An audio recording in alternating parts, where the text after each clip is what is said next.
오늘 우리가 나눌 하나님의 말씀은 골로새서 1장 3절에서 8절 말씀, 하나님의 말씀을 봉독해 올리겠습니다. 우리가 너희를 위하여 기도할 때마다 하나님 곧 우리 주 예수 그리스도의 아버지께 감사하노라. 이는 그리스도 예수 안에 너희의 믿음과 모든 성도에 대한 사랑을 들었음이요 너희를 위하여 하늘에 쌓아둔 소망으로 말미암음이니 곧 너희가 전에 복음 진리의 말씀을 들은 것이라. 이 복음이 이미 너희에게 이름에 너희가 듣고 참으로 하나님의 은혜를 깨달은 날부터 너희 중에서와 같이 또한 온 천하에서도 열매를 맺어 자라는도다. 이와 같이 우리와 함께 종된 사랑하는 에바브라에게 너희가 배웠나니 그는 너희를 위한 그리스도의 신실한 일꾼이요 성령 안에서 너희 사랑을 우리에게 알린 자니라. 아멘.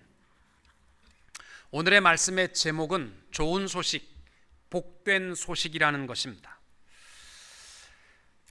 구세군의 창시자였던 윌리엄 부스라는 목사님은 어느 신문 기자와의 인터뷰에서 그가 부스에게 묻기를 미래에 이 세상을 가장 크게 위협하는 것이 무엇이겠습니까?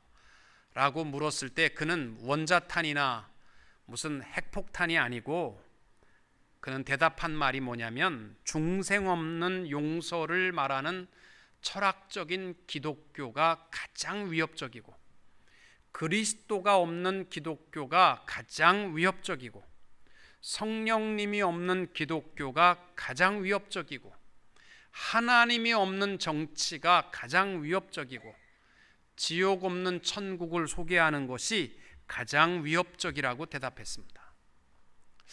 요즘은 여러분 한국 정치를 보면서 어떤 생각하세요? 저는 교회가 할 일을 정치인들이 하고 있고 정치인들이 해야 될 일을 교회가 하고 있다. 우는 자들, 아파하는 자들과 가서 함께 울어주는 사람들이요 전부 정치인들이고 교회는요 정치하느라고 정신이 없습니다. 기독교와 교회는요 희망을 주는 곳이어야 되고 좋은 소식, 행복한 소식을 늘 전하는 것이 성도요 교회이어야 할 줄로 믿습니다. 여러분은 어떻습니까? 사람들이 모인 자리에 가서 좋은 소식, 복된 소식을 전하는 사명을 감당하십니까? 아니면 그저 만나면 끄집어 내리시는 역할을 하시면서 살아가십니까? 또 교회에서도 하나님 앞에 살아갈 때에 하나님 앞에 복된 좋은 소식을 주님 앞에 찬양으로 영광 돌리십니까? 늘 주님 앞에 깨지고 터진 얘기만 올리고 살아가는 신앙이십니까? 여러분, 세상의 법으로 용서할 수 없는 것이라 할지라도 복음 안에는 참된 용서가 있어야 되고 사랑과 회복이 있어야 할 줄로 믿습니다. 아무리 앞이 캄캄한 절망적인 현실이라 할지라도 빛으로 오신 예수 그리스도 안에서 소망을 누리고 또 이 소망의 복된 소식을 선포하는 것, 이것이 우리들이 마땅히 살아가야 할 모습이 되어야 할 줄로 믿습니다. 이스라엘 백성들이 바벨론에게 나라를 빼앗겼습니다. 그리고 포로로 사방에 흩어졌습니다. 이제는 나라를 회복할 수 있는 가능성은 없습니다. 그런데 이스라엘을 점령했던 바벨론도 바사에 의해서 멸망했습니다. 나라의 회복이라는 가능성은 전혀 없을 때에 이스라엘 백성들에게 있었던 단 하나, 그것은 하나님의 약속의 말씀이었습니다. 예레미야 선지자가 이스라엘이 망하기 전에 선포한 말씀이 있습니다. 나 여호와가 이같이 말하노라. 바벨론에서 70년이 차면 내가 너희를 권고하고 나의 선한 말을 너희에게 실행하여 너희를 이곳으로 돌아오게 하리라. 약속대로 70년 만에 예루살렘을 회복하여 돌아오게 됩니다. 여러분, 구약 성경을 보시면은 참 하나님 무서운 하나님으로 나타납니다. 죄에 대해서는요 하나도 용서하지 않고 반드시 처벌하시는 하나님이십니다. 그리고요, 어떤 분은 성경을 읽다 말고 참 하나님 너무 무섭습니다. 어떻게 가나안 땅에 점령하면서 그 땅에 거류하고 있던 모든 민족의 어린아이들까지 남녀노소할 것 없이 다 죽이라고, 어떻게 그렇게 잔인한 하나님입니까? 그렇게 얘기하는 분들이 있어요. 그러나 여러분, 성경의 반쪽만 보고 그러지 마세요. 구약 성경이 말씀하는 진리는 그게 아니에요. 물론 하나님은 공의의 하나님 맞습니다. 그러나 어떤 상황에서도 하나님은 창세 이전에 지금까지 소망의 불씨를 반드시 남겨 놓으신 줄로 믿습니다. 특별히 이사야서에 보시면 이사야 6장 말씀에 하나님의 진노의 재앙이 너에게 임할 것이다. 성읍이 황폐되어지고 토지가 전폐하고 밤나무와 상수리 나무가 다 배임을 당하여도, 교회가 다 무너져도 남겨두신 그루터기를 통하여 다시 싹이 나게 하리라. 이게 하나님의 소망의 약속입니다. 소선지서를 보시면은 진노의 하나님의 심판이 얼마나 무서운가를 말씀하고 있습니다. 임박했다라는 것을 선포합니다. 그러나 망하는 것으로 끝나는 것이 아니라 그 중에서 남은 자를 통하여 회복의 역사를 이루실 것을 약속하는 것이 빠짐없이 기록되어 있습니다. 여러분, 성경을 큰 테두리로 말하면 이러한 뜻입니다.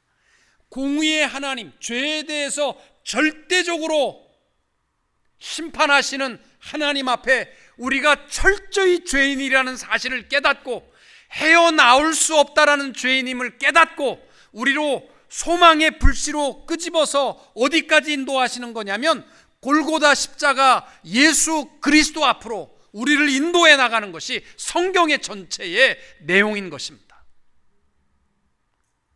우리가 아무리 부끄러워도 죄를 죄로 여기지 못하는 사람은 미련한 사람이고요, 죄 가운데 내가 헤어나올 수 없음을 깨닫고 십자가 앞으로 나오는 것, 그래서 성경은 다른 말로 하면 소망의 책입니다.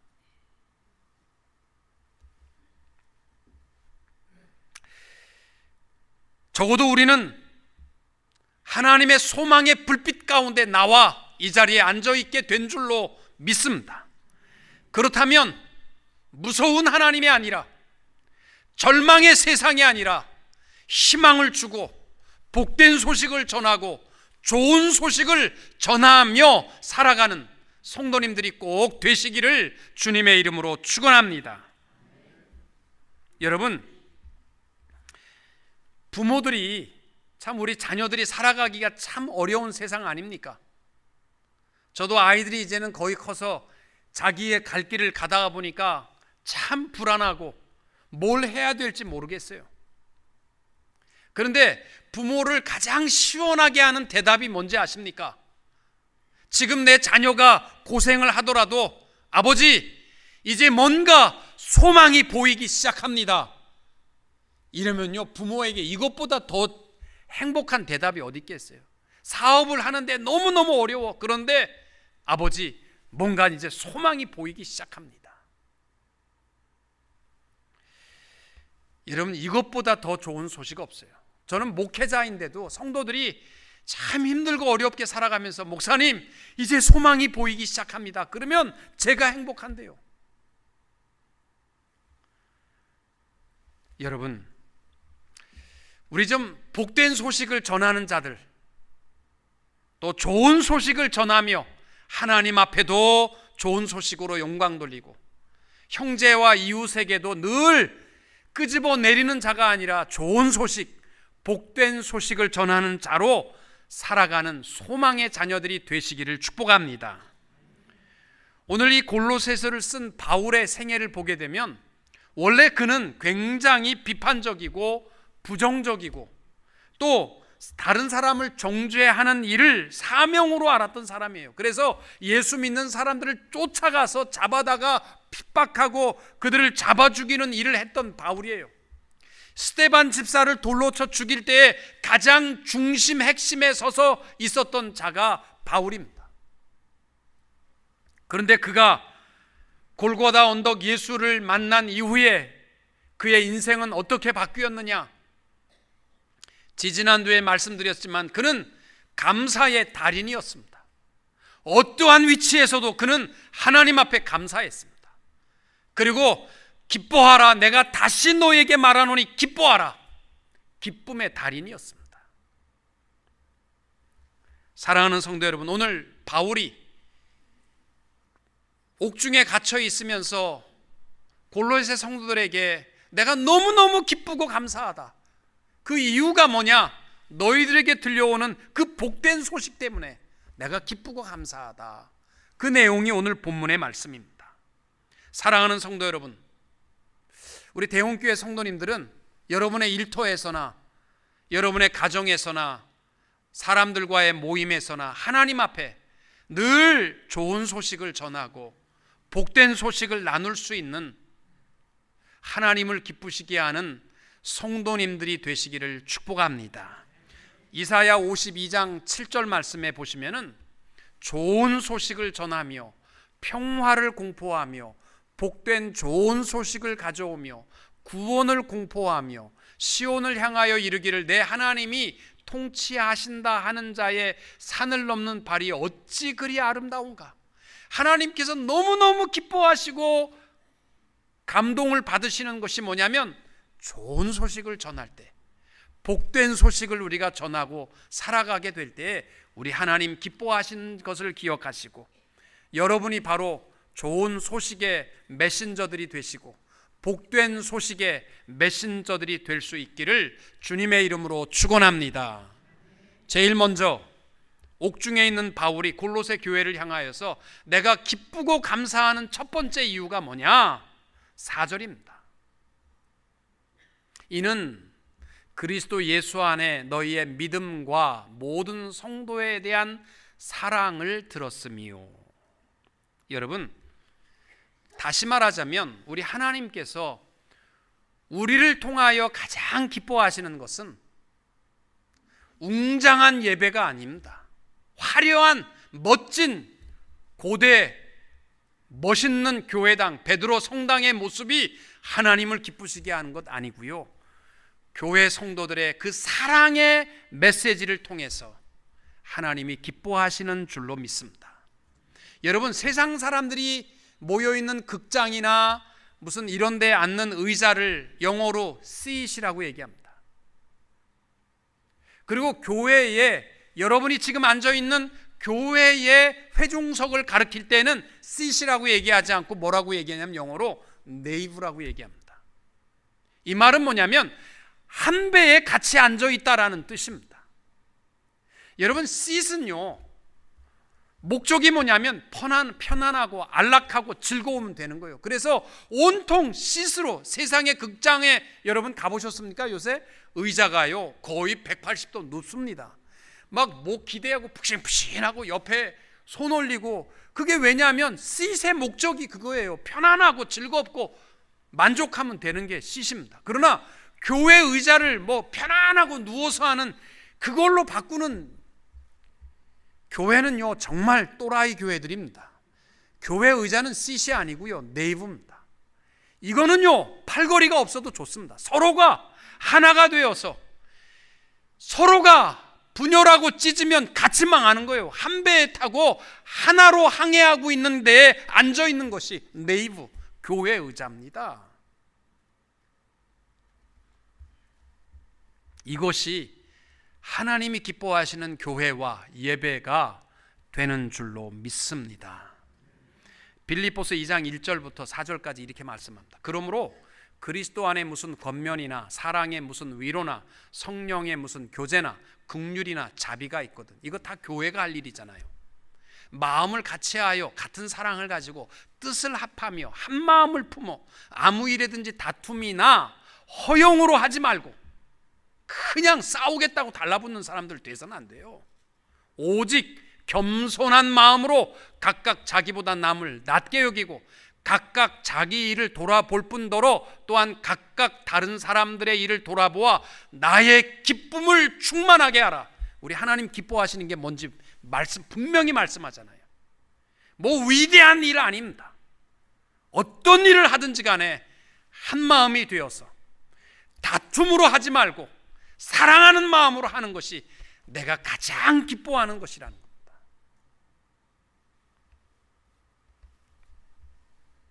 예수님께서 겟세마네에서 교회를 남겨두고 떠나시기 바로 전에 땀방울을 핏방울처럼 흘리면서 기도하신 기도의 내용의 핵심이 뭐예요? 저희로 하나 되게 하옵소서.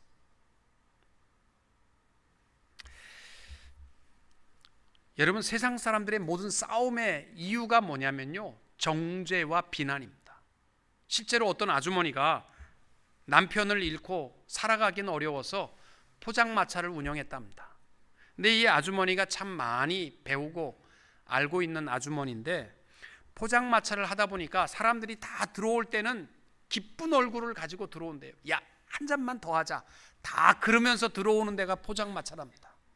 그런데 들어와서 마시고 결론은 뭐냐면 디립다 싸우다가 간다는 거야. 그래갖고 집어던지고 한 사람이 마시다 말고 뛰어나가고 막 서로 싸우고 경찰 오고 매일 밤 그러는 거예요. 그래서 왜 그럴까? 사람들이 왜 이렇게 좋은 마음으로 왔다가 마시다가 싸우고 나갈까에 대해서 이분이 논문을 쓰기 시작한 거예요. 사람들이 왜 싸우나? 그래서 포장마차를 하면서 보니까 무슨 경제적인 문제나 무슨 이념의 문제나 현실의 어려움을 가지고 싸우는 게 아니고 딱 마지막 싸움은 어떻게 일어나느냐? 너 그러면 못 써. 이 말 한마디. 그러니까 사람을 정죄하는 그 순간부터 뭐야 이놈아? 그러면서 싸움의 이유를 보니까 다 하나같이 정죄함으로부터 시작된다는 거예요. 여러분, 사람을 정죄하고 쓰니 못 쓰니 이렇게 평가하는 것은요, 원수 맺는 일밖에, 사탄이 좋아할 것밖에 없다라는 말입니다. 교회와 성도들이 해야 될 일은 뭐냐? 좋은 소식입니다. 기왕이면 칭찬하고 사랑하고 좀 아끼고 격려하고 그러한 믿음의 입술을 가지고 살아가게 될 때에 하나님께서 우리 교회를 통하여 기뻐하실 줄로 믿습니다. 야고보서 4장 11절 12절, 형제들아 서로 비방하지 말라. 형제를 비방하는 자나 형제를 판단하는 자는 곧 율법을 비방하고 율법을 판단하는 것이라. 내가 만일 율법을 판단하면 율법의 준행자가 아니요 재판관이로다. 무슨 말인지 아시죠? 사람을 정죄하고 비난하는 것은 피조물로 살아가는 것이 아니라 지가 하나님이 된 것처럼 착각하고 살아가는 교만의 극치라는 표현입니다. 사람 정죄하지 마세요. 하나님 노릇하는, 하나님이 가장 싫어하는 교만입니다. 네가 했어? 해봐. 얼마나 하나 보자. 이런 마음 갖지 마세요. 하나님이 기뻐하시는 삶은 좋은 소식을 전하는 자들. 우리 교회 성도님들은 정말 서로 들려오는 소리가 칭찬하고 격려하는 그러한 좋은 소식을 나누는 하나님이 기뻐하는 성도님들이 다 되시기를 축복합니다. 두 번째로 바울이 옥중에서 골로새 교회에게 내가 기뻐하는 이유를 5절에서 이렇게 말합니다. 너희를 위하여 하늘에 쌓아둔 소망으로 말미암음이니. 여러분, 바울이 기뻐하는 이유가 뭐냐? 골로새 교인들이 썩어지고 없어질 것들을 위해서 살지 아니하고 소망을 하늘에 하나하나 쌓아가는 모습이 너무 기쁘다는 거예요. 여러분, 왜 하나님께서 우리를 통해서 기뻐하는 것이 뭔지 아세요? 세이빙 어카운트에 돈이 차곡차곡 쌓아가고 보약 먹고 무슨 별거 다 먹고 100년 사는 것을 통해서 하나님이 기뻐하시는 것이 아니라 우리의 소망을 하늘에 하나씩 쌓아가게 될 때에 하나님께서 우리를 통하여 기뻐하실 줄로 믿습니다. 데살로니가 베드로전서 3장 15절에 이렇게 말합니다. 너희 마음에 그리스도를 주로 삼아 거룩하게 하고 너희 속에 있는 소망에 관한 이유를 묻는 자에게는 대답할 것을 항상 준비하되 온유와 두려움으로 해라. 누가 여러분에게 소망이 무엇입니까? 그러면 백만장자요 이러지 마시고 여러분의 소망이 무엇이냐? 영원토록 하나님을 즐거워하는 것입니다. 아멘. 예, 좀 그렇게 살아갑시다. 우리의 소망이 어디에 있느냐 하는 것은요, 어떤 일을 하느냐 하는 것보다 더 중요합니다. 교회에서 봉사하는 일도, 여러분이 일터에서 감당하는 일도 다 소망이 하늘에 있는 자로 감당하느냐, 소망이 땅에 있는 것으로 감당하느냐 하는 것은요, 질적으로 다른 겁니다. 하버드 대학 교수를 역임하고 지체 부자유자와 정신 지체자들을 목욕시켜주고 먹여주는 일을 위해서 기꺼이 대학 교수의 직분을 포기하고 그들을 위해서 살았던 영성신학자인 헨리 나우엔이라는 사람이 쓴 제니시의 일기라는 책에 보시면은 이런 말을 합니다. 하나님의 사람들이 누군가, 특별히 하나님의 권세 있는 사람이 되려면 하나님께 초점을 맞춘 단순한 사람이 되어야 한다는 겁니다.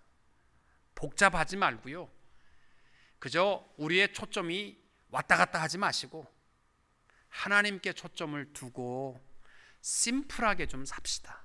인생이 왜 이렇게 복잡합니까? 인생이 복잡할수록요, 신앙에 도움되는 거 하나도 없습니다. 저는 그래요. 초점을 하나님 앞에 맞추면요, 하는 일이 행복합니다.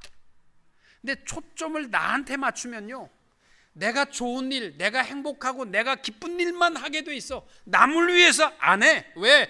나를 위해서 초점을 맞추고 살아가니까. 물질에 초점을 맞추면요, 물질의 노예로 살아갈 수밖에 없어요. 우리의 초점이 어디에 있는가? 하나님 앞에 맞추고 살아갈 수 있게 되시기를 축복합니다. 이것이요, 하나님이 기뻐하는 성도의 모습이에요. 부족하더라도. 서머셋 mom이라는 영국의 작가가 쓴 유명한 소설 달과 6펜스라는 소설이 있습니다. 이 소설은 1848년부터 1903년까지 이 프랑스의 화가인 폴 고갱이라는 사람의 생애를 다룬 실존적 소설입니다. 이 제목에 나와 있는 두 가지 소품, 달과 6펜스는 돈이에요. 돈, 은화. 그러면 공통점이 뭐냐면 동그랗다는 거죠. 달도 동그랗고 6펜스도 동그랍니다. 그런데 다른 의미가 있다면 달이라는 것은 아름다운 순수성과 이상을 의미하는 것이고 6펜스라는 은화는 욕망과 속물의 근성을 의미하는 거예요. 우리가 뭘 보고 살아가느냐? 이상을 바라보고 살아가느냐, 6펜스를 바라보고 살아가느냐, 이 이야기입니다. 그래서 이 폴 고갱은 결국은 도시의 삶, 출세의 삶, 돈의 삶을 포기하고 남태평양의 타히티 섬에 들어가서 일평생 순수한 예술의 그림을 그리며 살아갑니다. 여러분, 우리가 교회에 봉사하는 것도 좀 부족하더라도요, 초점은 하나님 앞에 맞추고 합시다. 제가 이렇게 보면요, 성도들이 초점을 다 나에게 맞추고 봉사하려고 그래. 내가 시간이 없어서 못하고, 내가 힘들어서 못하겠고, 내가 감당하기 어려워서 못하겠고, 아니요, 하나님 앞에 초점을 두고 우리가 감당하게 될 때 하나님이 우리를 통하여 기뻐하실 줄로 믿습니다. 누가복음 16장 13절 말씀. 집 하인이 두 주인을 섬길 수 없나니 혹 이를 미워하고 저를 사랑하거나 혹 이를 중히 여기고 저를 경히 여길 것임이니라. 너희가 하나님과 재물을 겸하여 섬길 수 없느니라. 아멘. 마지막으로 바울이 내가 비록 언제 죽을지 모르지만 기뻐하는 이유를 6절에서 이렇게 말합니다. 이 복음이 이미 너희에게 이르매 너희가 듣고 참으로 하나님의 은혜를 깨달은 날부터 너희 중에서와 같이 또한 온 천하에서도 열매를 맺어 자라는도다. 바울의 기쁨의 이유가 뭐냐면 너희들이 은혜를 깨닫는 날부터 지금까지 아름다운 영적인 열매를 맺으면서 자랐기 때문이라는 겁니다. 여러분, 우리가 하나님을 기쁘시게 하는 것은 뭔지 아십니까? 영적인 열매예요. 열매가 없으면 하나님 기쁘시게 못합니다. 농부가 화려한 외모, 무슨 세상의 감투는 다 짊어쓰고 무슨 복음주의 협회 회장, 무슨 개혁주의 협회 무슨 이사장, 별 이름을 다 쓰고 그 안에 영적인 열매가 없다면 하나님 기뻐하실 거 없다는 거예요. 특별히 바울이 기뻐하는 이유를 열매를 맺는다는 것과 자란다는 표현을 썼습니다. 두 가지 동사인데, 열매를 맺는다라는 것은 내적인 성장이에요. 우리가 영적으로 성장한 모습이 하나님의 기쁨이 되고, 또 하나 자라남이라는 것은 외적인 성장을 통해서 하나님이 기뻐하신다는 겁니다. 이 두 가지 동사는 다 현재 중간태 분사인데, 이 뜻은 뭐냐면 끊임없이 지금도 역동적으로 계속해서 열매를 맺고 자라간다는 겁니다. 여러분, 세상에 여러분이 갖고 있는 포도나무가 무지 맛있는 포도를 열었는데 15년 전까지는 정말 맛있는 열매를 맺다가 15년 전부터는 안 연다. 그러면 여러분, 지금도 이쁘다고 키울 사람이 누가 있겠습니까? 우리 친구 목사님 집에 감나무가 큰 게 있는데요, 정말 맛있는 감이 열리더라고요. 근데 한 5년 동안 거름도 주고 이뻐하더니요, 절대 안 합니다. 왜 그러냐면 늙어가지고 하나도 열매가 없대요. 요새는 뭐하러 거기다가 거름 주고 정성 쏟느냐고 안 돌봅니다. 여러분, 열매라는 것은요, 과거에 맺었다, 그래서 나는 아름다운 성도라는 착각 버리세요. 저는 우리 성도님들이 그래. 혼자 늙은 흉내는 다 내는 것 같아요. 뭐 일을 하라고 그러면 목사님 이제는 난 못합니다. 내 나이가 몇인데요, 45밖에 안 됐는데도 몇 살, 난 못합니다. 45이나 됐는데요. 여러분, 복음의 열매는요, 계속적으로 맺어나가는 것이 성도고요, 계속적으로 자라가게 될 때 하나님이 기뻐하실 줄로 믿습니다.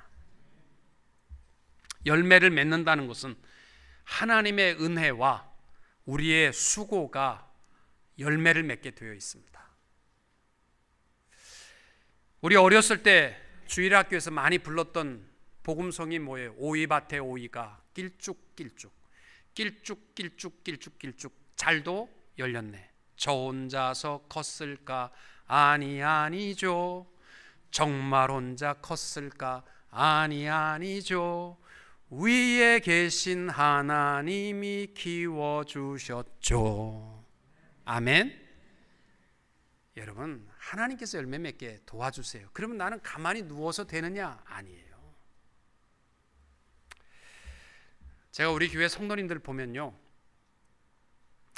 그 회사에, 그 가게에 직원으로 있다가 그 가게를 인수하신 분들이 있어요. 근데 그분들 얘기가 그래요. 목사님, 참 신기하죠. 제가 직원으로 있을 때 농땡이 핀 거 아닙니다. 정말 열심히 최선을 다해서 일했습니다. 그런데 명의가 내 이름으로 딱 바뀌니까 매상이 30% 올랐습니다. 매상이 50% 올랐습니다. 이렇게 말하는 분들 참 많습니다. 저는 그분들이요, 진심을 알아요. 정말 최선을 다했는데 신기하죠. 내 이름으로 바뀌었는데 장사가 더 잘 됩니다. 왜일까요? 남다른 게 있어요. 기쁨이 있고 감사가 있는 거예요. 여러분, 회사의 회장님은요, 내가 볼 때 성공의 신화 이런 걸 쭉 읽어보면요, 4시간 이상 잠자는 사람 없어요. 그런데도요, 70대 노인 회장이요, 4시간 자고 돌아다니는데도요, 오늘은 이 공장, 저기는 내일은 저 공장, 그러면서 막 왔다 갔다 하면서 일해도 안 지쳐. 그런데 셀러리맨은 32살인데도요 밥만 먹으면 졸려. 8시간 근무하는데도 졸려. 그러니까 회장이 화가 나가지고, 너 젊은 애가 그렇게 졸고 있냐고. 그러니까 직원이 그렇게 얘기했다. 회장님도 셀러리맨 돼보세요. 나도 회장이면 안 졸고 4시간만 자고 일할 수 있습니다. 기쁨이에요, 기쁨. 여러분, 우리가 하는 모든 일들, 여러분이 감당하는 사업과 일도요, 남다른 기쁨과 감사함으로 감당하면요, 하나님 축복하십니다. 교회의 봉사도 그렇습니다. 남다른 기쁨과 감사를 가지고 봉사하면 하나님 영광 받으세요. 1년 동안 구역장 하면서 죽을 욕을 다 봤다. 내년 아휴 지긋지긋하다, 나 못한다. 하나님 받으실 열매가 뭐가 있겠어요? 내가 한 것도 없는데 1년이 지나서 너무 죄송합니다. 나에게 이 직분을 줬는데 내가 바쁘다 보니까 못해서 너무 죄송합니다. 이 마음이 하나님이 기뻐하시는 거예요. 예수님께서 인류의 대속적 십자가를 지시고 온몸에 피투성이가 되어서 골고다 언덕을 올라갈 때 너무 지쳐가지고 십자가를 못 짊어지고 올라갔습니다. 세워놓으면 쓰러지고 세워놓으면 쓰러지니까 그 십자가를, 인류의 대속의 십자가를, 예수님의 십자가를 대신 짊어지고 간 사람이 있어요. 알렉산더와 루포의 아버지 시몬입니다. 여러분, 그 일이 얼마나 위대한 일인지 아십니까? 인류의 대속의 십자가를요, 주님이 짊어지실 십자가를 대신 짊어진 사람, 이건 역사에 한 사람밖에 없어요. 그런데 성경에요, 그 사람에 대해서 하나도 칭찬하지 않고 그 사람에 대해서 하나도 인정하지 않습니다. 왠지 아십니까? 억지로 짊어졌기 때문에. 왜? 로마의 병정이 멱살 잡고 나와서 네가 짊어져? 안 짊어져? 그래갖고 짊어진 거는요, 아무런 의미가 없습니다. 사랑하는 성도 여러분, 무슨 말씀인지 알아들으시지요? 내년에 사역 박람회 이제 오늘 합니다.